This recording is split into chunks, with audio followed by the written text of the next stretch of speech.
मेरे दोनों तरफ दो बेटियों की तस्वीर आप देख रहे हैं और आज भी समाज में ऐसे मूर्ख बैठे हुए हैं जो बेटियां जिनको होती हैं तो बेटे की तपस्या करते हैं। और कई लोग तो ऐसे होते हैं कि बेटे के इंतजार में कई बेटियों की गर्भ में हत्या भी करा देते हैं। ताजा मामला जो आंकड़ा आया सामने वो बताता है कि कन्या भ्रूण हत्या देश में खत्म हो चुका है, जबकि ऐसा कुछ नहीं है। सच्चाई यह है कि जिनको एक बेटा हो जाता है वो अपने जनसंख्या को नियंत्रित कर लेते हैं एक बेटा पर ही, क्योंकि महंगाई इतनी ज्यादा है और इतनी ज्यादा स्कूलों की फीस बढ़ चुकी है, प्राइवेट स्कूलों की, और बिजली बिल और वाटर बिल इतना, मतलब महंगाई इतनी ज्यादा है कि लोग एक बेटा के बाद भी कई लोग ऑपरेशन करा ले रहे हैं या जनसंख्या बढ़ाना रोक दे रहे हैं। जबकि जिनको बेटी हो रही है वो बेटे के इंतजार में दूसरी तीसरी बेटियां भी या तो पैदा कर ले रहे हैं या कम से कम एक बेटी के बाद कन्या भ्रूण हत्या कराते जा रहे हैं, और जब तक बेटा नहीं हो जाता है तब तक कन्या भ्रूण हत्या कराते जा रहे हैं। ऐसे में लगभग 40% लोग ऐसे हैं जिनको पहले बेटी हो रही है तो वो मजबूरी में पहले, चूंकि उनको बेऔलाद से औलाद भला वाले सिद्धांत के आधार पर वो लोग बेटी को रख रहे हैं, और जिनको बेटा हो रहा है वो दूसरी बेटी न हो जाए पैदा, इसके चक्कर में ऑपरेशन करा ले रहे हैं, ट्यूबलाइजेशन करा ले रहे हैं या तरह तरह के गर्भ निरोधक साधनों का प्रयोग करके और बच्चे को पैदा करना रोक दे रहे हैं। और यही कारण है कि बेटियों की जनसंख्या थोड़ी सी बढ़ गई है। लोगों को लग रहा है कि कन्या भ्रूण हत्या रुक गई है। न तो कन्या भ्रूण हत्या रुकी है, न ही बेटियों पर अत्याचार रुका है, न ही डोमेस्टिक वायलेंस रुके हैं, और न ही रेप या छेड़खानी इत्यादि मामले रुके हैं। तो मैं ये बात इसलिए कह रहा हूं क्योंकि मेरे बगल में दो बेटियां, ऐसी सशक्त बेटियों की तस्वीरें हैं।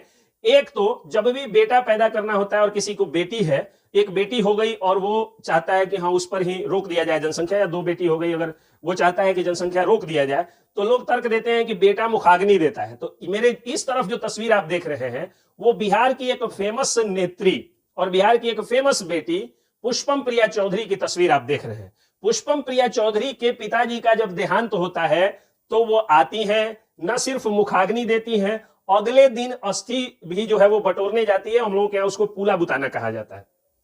पहले दिन मुखाग्नि, दूसरे दिन अस्थि बुझाना, और तीसरे दिन दशकात्र का जो 10वें दिन जो दशकात्र का दिन होता है जिसमें बेटे का माथा छिला जाता है, तो ये भी अपने बाल का लट कटवा करके और उस जो हमारी परंपरा है उसका भी ये बेटी पुष्पम प्रिया चौधरी निर्वहन करती है। और उसके अलावा पुष्पम प्रिया चौधरी श्राद्ध कर्म करती है और पिताजी की आत्मा की शांति के लिए सनातन संस्कृति में जो गोदान की संस्कृति है उसको भी पूरा करती हैं। और इस बेटी का नाम और शोहरत देखिए कितना है। ये वही है जिन्होंने अखबारों में विज्ञापन देकर के खुद को मुख्यमंत्री का उम्मीदवार घोषित किया था, और देश के बड़े बड़े चैनलों पर इनके इंटरव्यू चल रहे थे। और बिहार की इस बेटी ने नाम और शोहरत इतना ज्यादा बटोरा था कि अगर इनके पिताजी का वो बेटा भी होता, यानी पुष्पम प्रिया चौधरी पुष्पम प्रियम चौधरी भी होते, तो भी शायद इतनी शोहरत नहीं बटोर पाते। और शोहरत तो देखिए कि जिस मुख्यमंत्री नीतीश कुमार को कुर्सी पर हटाने के लिए इन्होंने मास्क धारण किया है, वही मुख्यमंत्री नीतीश कुमार उसके पिताजी की आत्मा की शांति के लिए उनके घर पर पहुंचते हैं, पुष्पम प्रिया चौधरी के घर पे।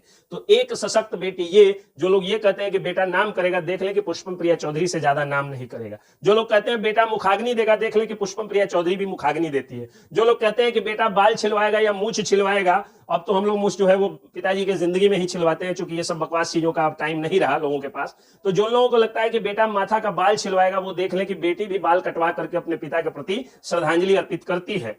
और जो लोग कहते हैं कि बेटा ही श्राद्ध कर्म करेगा, पगड़ी बंधवाएगा, वो तस्वीरों में देख ले कि बेटी भी श्राद्ध कर्म कर रही है और पगड़ी बंधवा रही है, और व्याप्ते गाय दान करके अपने पिताजी की आत्मा की शांति के लिए वो जो है प्रार्थना और श्रद्धांजलि करती है।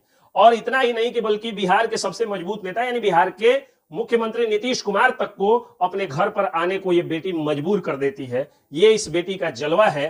तो एक तो ये हो गई। दूसरी जो तस्वीर है वो है डॉक्टर हेना चंद्रा का।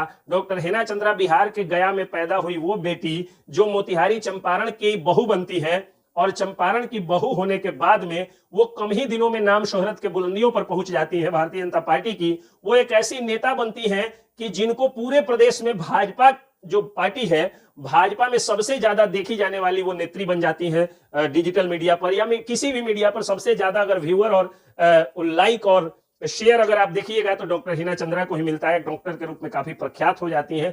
कई लोगों के दुख मतलब को खत्म करती है, जो बाजपन है उसको भी समाप्त करती है। और ये बातें मैं नहीं कह रहा हूं, बल्कि हिंदुस्तान टाइम्स मीडिया लिमिटेड ने भी उनको अवार्ड दिया है। पूरे बिहार से बहुत ही कम महिलाओं को वो अवार्ड मिला है, जिसमें पटना की पद्म भूषण पद्म विभूषण सम्मानित डॉक्टर शांति राय को यह पुरस्कार मिलता है। और डॉक्टर शांति राय के समकक्ष चंपारण की ये बहू खड़ा हो जाती है और जाकर के वही पुरस्कार पाती है जो पुरस्कार डॉक्टर शांति राय को मिलता है, यानी एस्पायरिंग वुमेन का जो पुरस्कार है हिंदुस्तान टाइम्स मीडिया लिमिटेड के द्वारा, वो उनको दिया जाता है डॉक्टर हिना चंद्रा को। तो चंपारण पूरा गौरवान्वित होता है। और एक बात मैं और आपको बता दूं कि चंपारण की ये वही बहू है जो बिहार के गया में पैदा हुई थी। तो वो बताती है बातचीत के क्रम में कि उनसे जब बातें हुई, यानी जब उनसे ये चीज कहा गया कि कारण कि ये वही बेटी हैं जिनसे हमने जब बातचीत के क्रम में पूछा कि दहेज पर आपका क्या विचार है, तो वो बोलती हैं कि जब मैं पैदा हुई थी तो मैंने अपने पिता को कहा था कि मेरे पिताजी को किसी के सामने हाथ फैलाने नहीं जाना पड़ेगा, और वो दहेज एक पैसा नहीं देंगी। वो अपने मेरिट से, बिना डोनेशन, बिना रिजर्वेशन के मेरिट से डॉक्टर बनती है, और एक बहुत बड़े हड्डी के डॉक्टर से उनकी शादी होती है, और उस शादी में एक सिक्का भी दहेज नहीं लगता है उनके पिताजी को। यानी अगर बेटियों को पढ़ाइएगा तो दहेज भी नहीं लगेगा, और बेटियां सशक्त होंगी तो बेटों से कई गुना ज्यादा नाम करेंगी, जैसे डॉक्टर हिना चंद्रा और डॉक्टर पुष्पम प्रिया चौधरी कर रही हैं। और डॉक्टर हिना चंद्रा के साथ बिहार की दर्जनों महिलाएं भी नाम कर रही हैं। इसलिए बेटियों को पढ़ाइए, बेटियों को सशक्त बनाइए, बेटियों को खूबसूरत नहीं बल्कि बेटियों को मजबूत बनाइए, शक्तिशाली बनाइए। जय हिंद।